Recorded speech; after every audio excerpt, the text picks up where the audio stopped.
میاں صاحب جہاں بھی میں جاتا ہوں مجھے لوگ 2-3 سوال پوچھتے ہیں, کہتے ہیں آپ میاں صاحب کو ملے؟ میں کہا ملا ہوں. کیسے رہی میٹنگ؟ میں کہتا ہوں ٹھیک ٹھاک. اچھا یہ بتائیں کہ میاں صاحب عدلیہ کی آزادی کی بات بڑے زبردست طریقے سے یاد کرتے ہیں, پھر لوگ مجھے یاد دلاتے ہیں کہ آپ کے زمانے میں عدلیہ کے اوپر حملے بھی ہوئے. پھر آپ وہ کہتے ہیں میاں صاحب پارلیمنٹ کی جمہوریت کی بات کرتے ہیں, میاں صاحب کے زمانے میں آپ نے وہ 15th کانسٹیٹیوشنل امینڈمنٹ بھی پاس کرنے کی کوشش کی جو کہ پارلیمنٹ کو اوور رائڈ کرتا تھا, امیر المومنین بننے کی کوشش کی. لوگ مجھے یہ کہتے ہیں جی میاں صاحب بدلے کیسے ہیں؟ کیا یہ ساری جو پرانی سوچ تھی ختم ہو گئی ہے, اب آپ کوئی نئی سوچ کے ساتھ آئے ہیں جس میں جمہوریت بھی اور عدلیہ کی آزادی بھی آپ کے لیے اہمیت رکھتی ہے اور لوگ آپ پر یقین کریں کہ ہاں آپ بالکل اپنا وعدہ پورا کریں گے؟ دیکھیے میرا خیال ہے کہ میں نے کوئی امیر المومنین بننے کی کوشش نہیں کی. یہ بعض اخبارات میں پروپیگنڈا ہوا ہے. اس کا مقصد صرف 15 امینڈمنٹ کا یہ تھا کہ ہم کچھ سپیڈی جسٹس یعنی کہ تیزی کے ساتھ انصاف لوگوں کو فراہم کر سکے, صرف اسی کے گرد وہ سارا گھومتا تھا. لیکن میں یہ سمجھتا ہوں کہ ہم اپنے موجودہ سسٹم کو اسٹرینتھن کر سکتے ہیں اور اس کو اسٹرینتھن کر کے شاید بہتر نتائج حاصل کر سکتے ہیں. تو ہم ایک تو میں اس کا جواب یہ دے رہا ہوں کہ ہم اپنے موجودہ سسٹم کو اسٹرینتھن کرنے کی کوشش کریں گے تاکہ سپیڈی جسٹس لوگوں کو مل سکے, اور وہ عدلیہ کے مشورے کے ساتھ وہ کس طرح سے یہ ممکن بنا سکتے ہیں تاکہ لوگوں کی نسلیں چلی جاتی ہیں اس دنیا سے, ان کو انصاف نہیں ملتا, تو کم از کم یہ حق تو ان کو ملنا چاہیے. دوسرا آپ نے جو پہلا سوال کیا, کوئی عدلیہ پہ حملہ نہیں ہوا تھا اور کوئی جج زخمی نہیں ہوا تھا, کسی کو کوئی مار نہیں پڑی تھی. وہ لوگ باہر آ گئے تھے, ایک عجیب جذباتی کیفیت تھی. میں وہ پرائم منسٹر ہوں نجم سیٹھی صاحب جو ایک مرتبہ نہیں بلکہ 2 مرتبہ جسٹس سجاد علی شاہ جو چیف جسٹس تھے ان کے سامنے بطور وزیر اعظم پیش ہوا تھا. یہ پاکستان کے اندر اس سے پہلے اس طرح کی کوئی مثال نہیں ملتی کہ وزیر اعظم اپنے آپ کو پیش کرے, ایک سٹنگ وزیر اعظم جو ہے وہ اپنے آپ کو ایک سپریم کورٹ کے چیف جسٹس کے سامنے پیش کرے. شاید دنیا میں کے اندر بھی شاید کوئی مثال نہیں ملتی. یہ پاکستان میں پہلی مثال ہم نے قائم کی تھی. اس سے آپ اندازہ کر سکتے ہیں ہمارے دل میں عدلیہ کا کتنا احترام ہے. اور اس کے ساتھ ساتھ جو لوگ ذمہ دار تھے, وہ جو مجمع سپریم کورٹ کے باہر جمع ہوا تھا, ان کے نام بھی آپ کو پتہ ہوں گے وہ کون کون لوگ ہیں. ایک بھی ہمارے ساتھ نہیں ہے, وہ سب ان کے ساتھ ہیں. تو اس کے بعد مشرف صاحب نے انکوائری کروائی. جب میں جیل میں تھا اس انکوائری کی رپورٹ آئی جو سپریم کورٹ کے جج نے کی کہ ہم اس میں ملوث نہیں تھے. تو دیکھیے اب یہ اس سے بڑا اور کیا ہمارے حق میں کو ثبوت ہو سکتا ہے. میاں صاحب آپ کی سیاست ساری کانسٹیٹیوشن رائٹس. اور میں ایک اور بات, دوسری طرف یہ جو ہوا ہے 3 نومبر کو واقعہ, ججوں کی بھی چھٹی کرا دی, ان کو سیک کر دیا, ان کو گھروں میں نظر بند کر دیا, اور پھر میرا وہ فیصلہ کہ نواز شریف پاکستان آ سکتا ہے اس کی کنٹیمپٹ ہوئی. وہ بتائیے اس کو بھی تو کسی کھاتے میں, وہ سوال آپ نے مجھے نہیں پوچھا, وہ کسی اور کو پوچھیں گے. میاں صاحب آپ کا جو سیاسی زیادہ سٹینس ہے وہ کانسٹیٹیوشن رائٹ ڈیموکریسی ہے. آپ کے ایجنڈے میں عوام, غریب عوام, کسان, مزدور, ان کی جو پالیٹکس ہے وہ نکل گئی ہے. اس کی کیا وجہ ہے؟ یہ تو ایلیٹ کی ڈیموکریسی ہے جو آپ بیان کرتے ہیں یا آپ جیسی دوسری پارٹی. کیا وجہ ہے کہ عوام کو آپ لوگوں نے سیاست میں سے کیوں نکال دیا؟ نہیں, عوام کے ریل جو معاشی حقوق کے بغیر کوئی ڈیموکریسی نہیں آتی.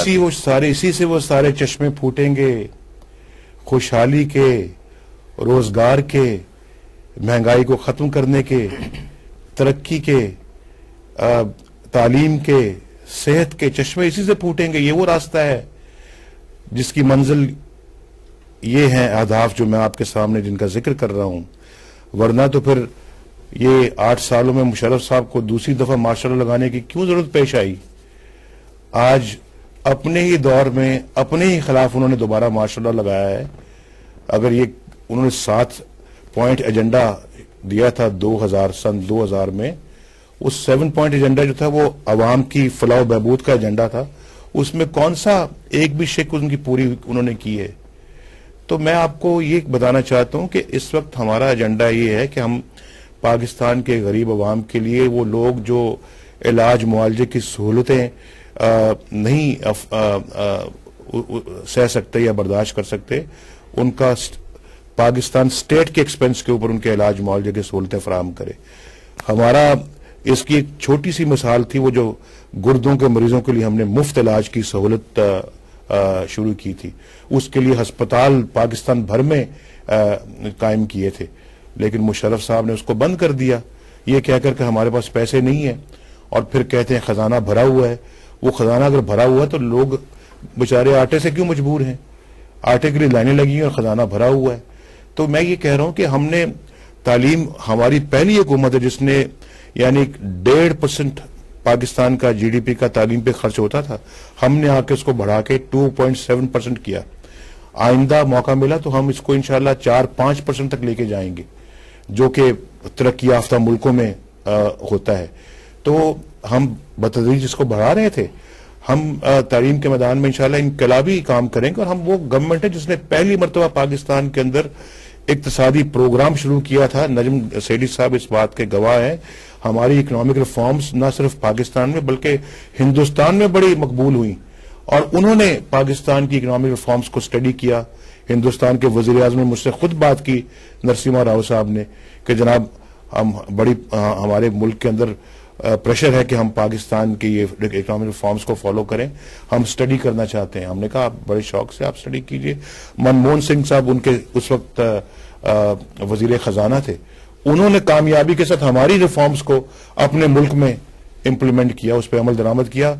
हम पीछे रह गए क्योंकि हमने यहाँ पे हम कोई कंटिन्यूटी नहीं हो सकी। तो जनाब हमारा तो एजेंडा है ही अवाम की खुशहाली का है। हम तो चाहते हैं कि जो बेचारे लोग डिग्रियां लिए लिए फिरते हैं परेशान, इनके माँ बाप बेचारे सोचते क्या होंगे, हमारे बच्चे 10 साल से पढ़ लिख गए हैं, कोई पूछने वाला नहीं है, कोई नौकरी देने वाला नहीं है, किसी जगह पे रोजगार नहीं मिलता, वो सारी जिंदगी के लिए उनके लिए एक ये गम बन जाता है। तो हम उनसे इस गम से उनको निजात दिलाएं, हमारा फर्ज है। ये हमारे बेटे हैं, हमारी बेटियां, हमारे बच्चे हैं, इस कौम के बच्चे हैं। तो हमें तो इसी तरह सोचना जैसे कि हमारे अपने बच्चे होते हैं। अगर इनकी इस तरह से उनके बारे में नहीं सोचेंगे तो कभी भी उनकी तरक्की मुमकिन नहीं है। तो मैं आपको ये बता रहा हूं कि ये जो डेमोक्रेटिक जो एजेंडा है ये उसी तरफ हमें लेके जाता है। आप बरतानिया, अमेरिका, जापान, जर्मनी देखें, उन्होंने सब चीजें डेमोक्रेसी से और जमहूरियत से हासिल की हैं, डिक्टेटरशिप के जरिए से हासिल नहीं की उन्होंने। डिक्टेटरशिप तो तबाह बर्बाद कर देती है, चलते चलते निजाम को खराब बर्बाद कर देती है। ये साहब ये बात तो बड़ी खूबसूरत है। जी, जी। जमहूरियत जमहूरियत जमहूरियत हमने बहुत सी देखी भी तो है ना। सारी 90s में जमहूरियत ही थी, आए गए जमहूरियत थी। फिर अब हमने गाइडेड जमहूरियत भी देख ली, 60s में भी देखी, अब जनाब मुशर्रफ के जमाने में भी गाइडेड जमहूरियत भी देख ली, डिक्टेटरशिप भी ज़िया उल हक के जमाने की देख ली। तो गरीबों का हाल तो वैसे का वैसा है। जमहूरी लोग आए या डिक्टेटर्स आए, गुर्बत वैसी की वैसी है। वो सब कहते हैं जी कि 30% बिलो द पॉवर्टी लाइन। आप भी आए और भी प्राइम मिनिस्टर्स आए, डिक्टेटर्स आए, कोई फर्क नहीं पड़ा। तालीम तो और भी खराब हो चुकी है। अगर आप एज अ परसेंटेज देखें तो बहुत लोग यहाँ तालीम याफ्ता नहीं है, और अडल्ट एजुकेशन भी नहीं है, 70% इलिटरेसी। मुझे ये बताएं कि जमहूरियत कोई इस किस्म की चीज है कि बटन दबाएं और सारी चीजें ठीक हो जाएंगी, या कॉन्क्रीटली अगर बात करें, मैं आपसे ये अर्ज करता हूं कि कॉन्क्रीटली बात करें, आज आप प्राइम मिनिस्टर होते तो ये जो आटे की शॉर्टेज हुई है इस पे बात करते हैं, आप क्या करते हैं? कैसे ये आटे की शॉर्टेज को आपका आखिरी सवाल का जवाब पहले मैं देता हूं जी। आटे की शॉर्टेज $220 पे हमने अपना आटा जो है गंदम दूसरे मुल्कों को बाहर बरामद की। ये सर 4 लाख टन, कोई एक की बात नहीं। शौकत अजीज साहब के जमाने में, मुशर्रफ साहब के जमाने में, काफ लीग के जमाने में 4 लाख टन बड़ी होती है। अब $450 फी टन हम उसको वापस मंगवा रहे हैं। पहले 4 लाख टन हो या 4000 टन हो, ये फैसला किया क्यों? क्या हम दुगनी कीमत पे अपनी ही गंदम को दोबारा वापस मंगवा रहे हैं, या अपनी जैसी गंदम को दोबारा अपने मुल्क में वापस मंगवा रहे हैं? कौन है इसका जिम्मेदार? कौन जवाब देगा इस कौम को जो आटे के लिए लंबी लंबी कतारें लगाए? इनका ये कहना है कि देखिए ना,